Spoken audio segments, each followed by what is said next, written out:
Maintenant, pour changer un type de ligne, dans mon dessin devant nous, nous avons une maison et j'ai dessiné une ligne qui va être le symbole d'une poutre. Alors, pour ajouter des types de lignes dans mon dessin, pour premièrement vérifier quel type de ligne j'ai de disponible, je vais faire la commande TL pour type de ligne. Et devant moi, j'ai plusieurs types de lignes, dont j'ai une ligne centre pour des axes. J'ai une ligne cachée, pointillée. J'ai une ligne continue, une ligne droite et j'ai des rails. Maintenant, je vais appuyer sur le bouton Charger parce que je cherche une ligne de poutre. Et une ligne de poutre, c'est un tiret avec un point. Alors, dans tous les types de lignes que j'ai ici, on va certainement trouver le type de ligne que je cherche pour ma poutre. Alors, parfois, les noms en tant que tels que vous voyez ici ne sont pas nécessairement identifiés comme poutre ou comme ça, mais en connaissant les symboles qu'on utilise dans la construction, on est en mesure de trouver celui qu'on cherche. Alors ici, je vais utiliser un tiret long avec un point qui s'appelle ISO 04W400. Alors, en double-cliquant dessus, je l'ai ajouté à ma liste ici, ACAD ISO 04W100. Et à ce moment-là, elle va apparaître dans les types de lignes des propriétés quand je vais aller sélectionner ma ligne. Alors, je vais faire OK. Je vais sélectionner ma ligne. Maintenant que j'ai dans mon dessin un type de ligne que j'aimerais utiliser, je vais faire le bouton droit de la souris pour faire apparaître mon menu. Lorsque j'ai sélectionné un objet, je sais que je peux obtenir un menu. Alors, je vais aller dans les propriétés de mon objet. Et dans la fenêtre ici qui apparaît à gauche, j'ai type de ligne. Maintenant, on voit en haut que j'ai sélectionné une ligne. Donc, ça dit que j'ai une ligne qui est à modifier.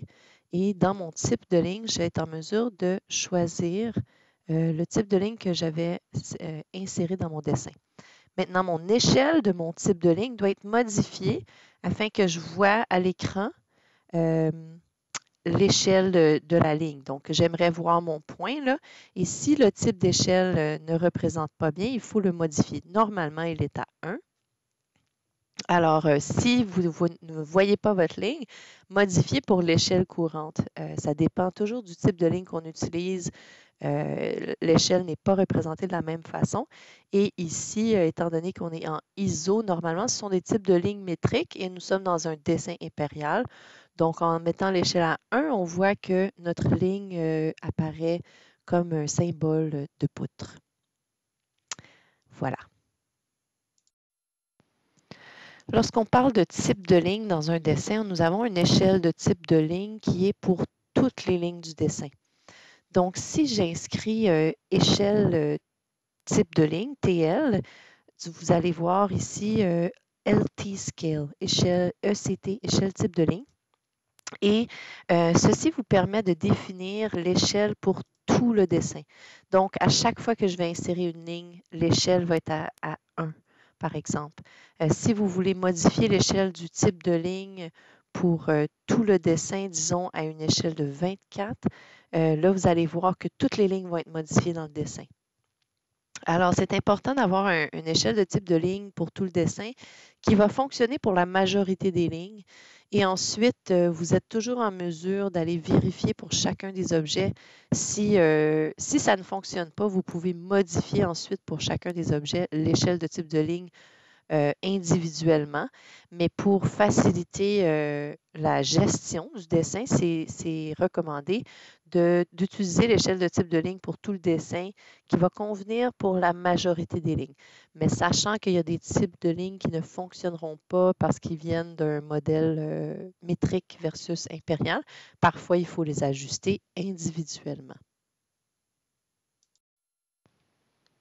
Pour dessiner votre isolant dans un mur, vous avez besoin de faire une ligne avec un type de ligne d'isolant. Donc, pour le faire, vous insérez votre ligne dans la section entre les montants où vous voulez placer de l'isolant et vous allez ensuite aller dans les propriétés de votre ligne.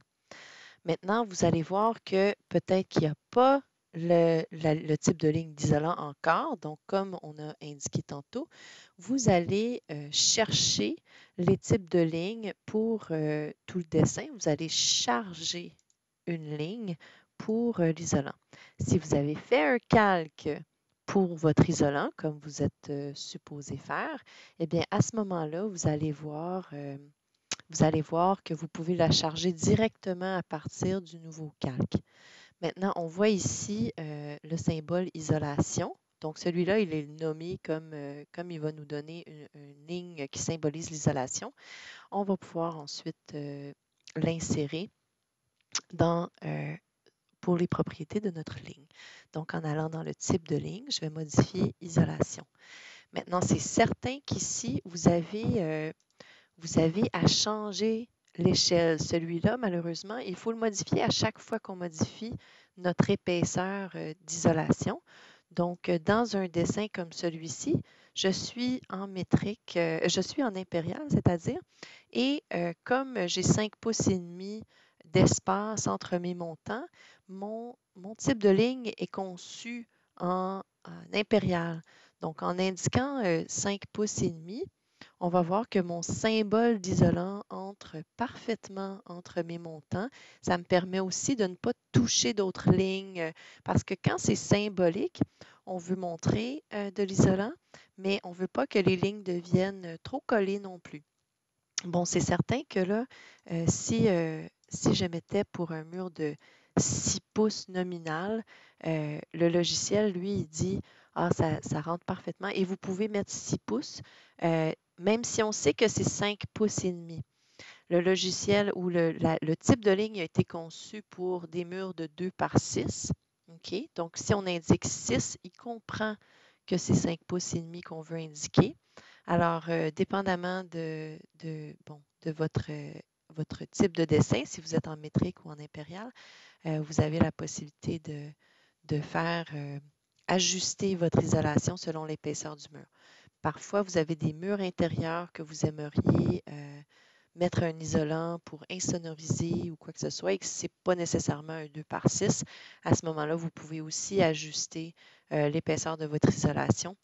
Dans les toitures, par exemple, on indique 12 pouces d'épaisseur d'isolation. Alors là, c'est certain que pour arriver à 12 pouces pile, il faut mesurer, faire le calcul et vous êtes toujours en mesure de modifier une échelle selon la dimension que vous aimeriez que ça soit. Par exemple, si je sais que en mesurant mon item ici, et là, je vais ajouter cadran. Ah non, j'ai déjà cadran.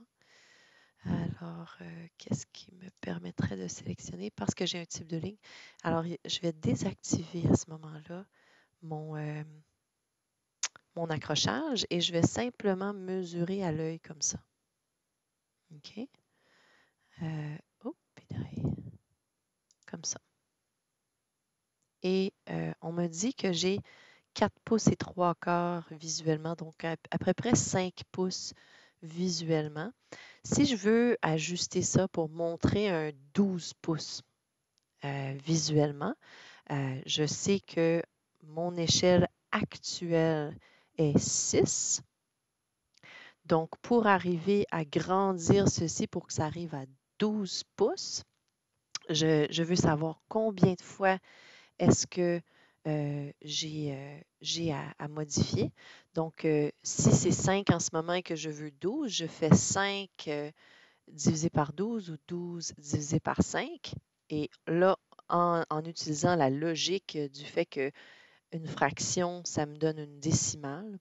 Donc, si je fais 5 divisé par 12, je vais avoir 0 point quelque et ça va rapetisser mon isolation. Tandis que je veux l'agrandir, donc je vais faire 12 divisé par 5 et ça va me donner 1 point quelque chose. Et là, je sais que ça me permet un facteur d'échelle qui va grandir. Donc, en faisant 12 divisé par 5, et là, je vais simplement aller dans ma calculatrice. 12 divisé par 5 me donne 2,4. Donc, si mon échelle actuelle est 6 et que je veux grandir de 2,4, je vais faire fois 6 pour l'échelle actuelle et ça me donne 14 14,4. Donc, dans mes propriétés, au lieu de 6, je vais indiquer 14,4. Et maintenant, j'aurai un isolant qui mesure 12 pouces, à peu près. D'accord? Donc, symboliquement, j'aurai mon isolant de toiture ici qui pourrait être montré.